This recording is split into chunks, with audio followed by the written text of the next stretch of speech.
Hallelujah. Thank you Jesus name. Bless the Lord. প্রভু স্তুতি হোক, প্রভুর আশীর্বাদে, প্রভুর করুণাতে আসতে পেরেছি। আজকের দিনটা দেখার জন্য অসংখ্য ধন্যবাদ করি পিতা, পুত্র, পবিত্র আত্মা নামে। তো আমি প্রার্থনাতে যাব।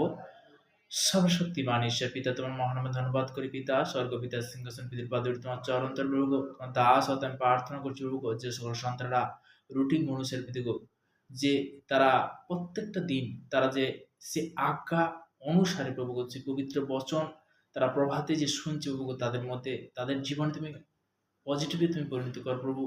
নতুনকে পুরানো জন প্রত্যেকটা সন্তানকে প্রভু গো, প্রভু তোমার দাস আমি প্রার্থনা করছি পিতা গো, যে সকল সন্তানরা যারা বিশেষ করে দেশ বিদেশের মধ্যে গভর্নমেন্ট জবের মধ্যে কাজের মধ্যে রয়েছে, তাদের জন্য প্রার্থনা করে তাদের ব্রাশ করবো, তাদের তুমি সুরক্ষিত রাখো প্রভু গো।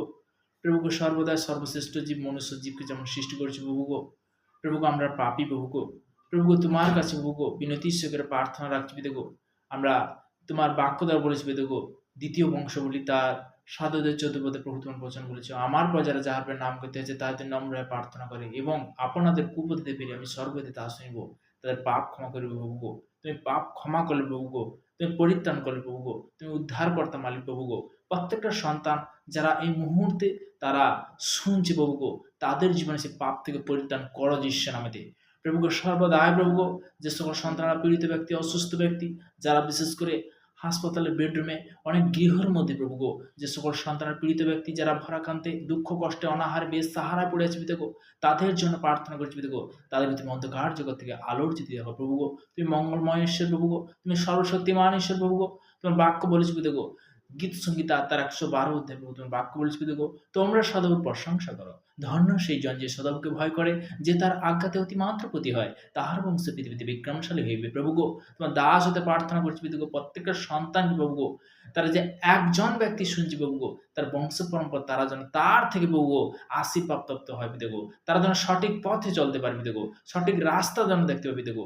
সেই তুমি সর্বদাই প্রভু গো আজকে তাদের মধ্যে যে বাক্য যাচ্ছে প্রভু গো, তাদের মধ্যে পিতা গো তুমি আশীর্বাদে পরিণত করো প্রভু। এই প্রার্থনা আমাদের রাজাদের রাজা শ্রী মহান যীশু খ্রিস্টের নাম থেকে গেলাম। Amen amen. সবাইকে জয় যীশু ঈশ্বরের গৌরব হোক। তো আমরা যে সর্বদাই প্রার্থনাতে আজকের বাক্যতে যাব, যে গীত সংগীতা তার ৯১ অধ্যায় ১ পদে ১ থেকে ২ পদ, যে ব্যক্তি পরাত্মফলে অন্তরালে থাকে সে সর্বশক্তিমানের ছায়াতে বসিত করে।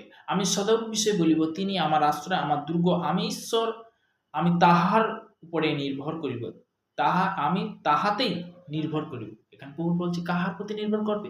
আমরা প্রভুর বাক্য বচন দ্বারা কি বলতে কি ঈশ্বরের প্রতি নির্ভর করব, তাই না? তিনি কি ত্রাণকর্তা। হালেলুয়া। আজকে সত্যি কথা বলতে কি আমরা ঈশ্বর করব, যে আমরা হয়তো অনেক জিনিস কিন্তু জানি না, তো তেমনি বলতে কি আজকের আমরা জানতে পারছি, তাই না? পিতার বাক্য বলছে যে বিশ্বাস করে সে কি অনন্ত জীবন পায়। তো তেমনি বলতে যোহন তার ১২ থেকে ২৬ পদ, কেউ যদি আমার পরিচর্যা করে তবে সে আমার পশ্চাৎগামী হোক, তাহাতে আমি যেখানে থাকি আমার পরিচর্যক সেখানে থাকিবে। কেউ যদি আমার পরিচর্যা করে তবে পিতা তাহার সম্মান করিবে। কি বলছি? কেউ যদি আমার পরিচর্যা করে পিতা তাহার কি করবে? সম্মান করবে। তো তেমনি বলতে কি আমি অনেক আগে বলেছিলাম যে পবিত্র বচন, পবিত্র বাইবেল, আমরা তার একটা নিয়ম আছে। আমরা বলতে কি বাইবেলটা একটা পুরনো নিয়ম, একটা নতুন নিয়ম অবশ্যই যেন আমরা গ্রহণ করি। তখন বলতে কি বাইবেলটাকে কি করা হয়? সম্মান করা হয়। হালেলুয়া। তো তেমনি যে তার পরিচর্যা করে পিতা তাকে কি করবে? সম্মান করিবে। তো তেমনি hallelujah. Thank you Jesus name. Praise the Lord. প্রভু স্তুতিও। আমি বাক্যতে যাব। বাক্য দ্বারা আজকের আমরা প্রার্থনাতে যাব। সে প্রার্থনা হবে। হালেলুয়া। সর্বশক্তিমান ঈশ্বর পিতা, তোমার মহানামে ধন্যবাদ করি পিতাকে। আজকের খুব শুভ দিন, সুন্দর দিন দেওয়ার জন্য তোমাকে গৌরব করি প্রভু, কারণ তুমি গৌরব পাওয়ার যোগ্য প্রভু। প্রভুকে সর্বদা আজকের যে সকল সন্তানরা শুনছে, যে সকল সন্তানরা তোমার সেবা করছে, যে সকল সন্তানরা পিতাগো প্রত্যেকটা মণ্ডলীতে, বিশেষ করে প্রভুগো আমাদের বিশেষ করে মণ্ডলীতে চার্চের মধ্যে পিতাগো প্রত্যেকটা সন্তান, প্রত্যেকটা ব্রাদার সিস্টার এবং প্রত্যেকটা ফাদার তাদের জন্য প্রার্থনা করছি, প্রত্যেকটা ফাস্টার, প্রত্যেকটা আগাভাইয়ের জন্য প্রার্থনা করছি প্রভুগো। তাদেরকে তুমি দীর্ঘায়ু তুমি আশীর্বাদে পরিণত করো প্রভুগো। যে পজিটিভ শিক্ষা তারা যে ইউটিউবে ফেসবুকে দিচ্ছে পিতাগো, যারা অনলাইনের মধ্যে, যারা চার্চের মধ্যে, যারা পল্লীর মধ্যে, যারা মণ্ডলীর মধ্যে পিতাগো তারা যে সুসমাচার করছে প্রভুগো, তাদেরকে তুমি দীর্ঘায়ু তুমি আশীর্বাদে পরিণত করো প্রভুগো। তাদেরকে তুমি সুরক্ষিত রাখো প্রভুগো, কেননা তারা যে তোমাকে সম্মান করছে প্রভুগো, তাদেরকে প্রভুগো তুমি সম্মান তুমি রাখবে যিশু নামে আমার বিশ্বাস প্রভুগো। প্রভুগো তোমার দাস হতে আমি প্রার্থনা করছি আমার ভারতবর্ষের বিভিন্ন প্রান্তে যারা ইন্ডিয়ান সৈনিক বিদেগো তাদের জন্য প্রার্থনা করছি, তাদেরকে ব্লাডে কভার করো, তাদেরকে তুমি সুরক্ষিত রাখো প্রভু, তাদেরকে তুমি দীর্ঘায়ু তুমি আশীর্বাদে পরিণত করো প্রভু। প্রভুকে সর্বদা প্রার্থনা করছি, আত্মীয়স্বজন পাড়া প্রতিবেশী কুটুম্ব বন্ধু সবার জন্য প্রার্থনা ব্লাডে কভার করো প্রভু, তাদেরকে তুমি সুরক্ষিত রাখো প্রভু।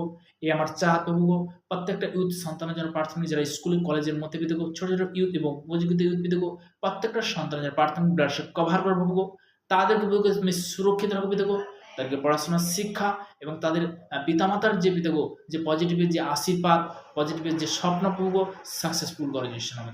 এই প্রার্থনা আমরা নাসরিতে প্রভু যীশু খ্রিস্টের নাম থেকে চাইলাম, আমেন। সবাইকে জয় যীশু, ঈশ্বরের গৌরব হোক।